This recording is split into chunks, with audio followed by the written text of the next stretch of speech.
بسم اللہ الرحمن الرحیم۔ حاضر خدمت ایک نئی ویڈیو کے ساتھ آپ کا میزبان مزمل اثر، اور آپ دیکھ رہے ہیں انمول وظائف آفیشیل یوٹیوب چینل۔ نکاح انبیاء کی سنت ہے۔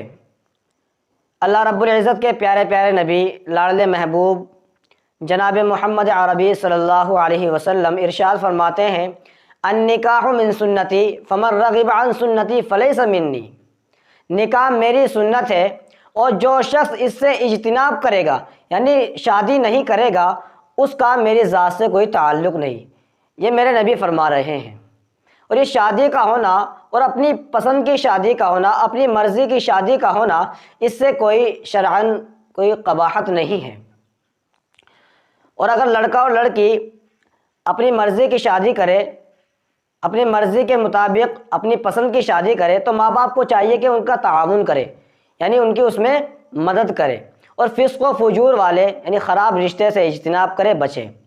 اب اگر آپ چاہتے ہیں کہ ہماری مرضی کے متعلق شادی ہو، یا لڑکے والے راضی ہو جائیں، یا لڑکے والے چاہے کہ لڑکی والے راضی ہو جائے، ان کا بھائی راضی ہو جائے، ان کے ماں باپ راضی ہو جائے، اور اللہ رب العزت اس نکاح کو عزت و آبرو کے ساتھ کرا دے، تو ایک مجرب عمل ہے، تجربے والا عمل ہے۔ قرآن کریم کی ایک آیت، سورہ توبہ کی ایک آیت ہے، لَقَدْ جَاءَكُمْ رَسُولٌ مِّنْ أَنفُسِكُمْ عَزِيزٌ عَلَيْهِ مَا عَنِتُّمْ حَرِيصٌ عَلَيْكُمْ بِالْمُؤْمِنِينَ رَءُوفٌ رَحِيمٌ۔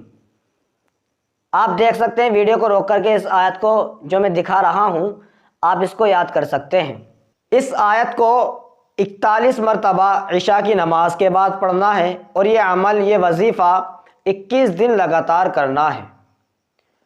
اور جو نہیں مان رہا، اس رشتے سے راضی نہیں ہے، اس کا تصور، اس کا خیال، اس کی سوچ اپنے ذہن میں رکھے اور یہ عمل کرے۔ انشاءاللہ تعالی اللہ رب العزت سے 100% امید ہے کہ وہ مان جائے گا۔ اللہ رب العزت اس عمل کے ذریعے سے آپ کے نکاح کو عزت کے ساتھ کرا دے گا، رخصتی عزت کے ساتھ ہو جائے گی۔ اور یہ نہیں کہ اللہ رب العزت سے دعا بھی کرے، اللہ تبارک و تعالی ہمارا یہ نکاح عزت کے ساتھ کرا دے، عزت کے ساتھ رخصتی ہو جائے۔ وآخر دعوانا الحمدللہ رب العالمین۔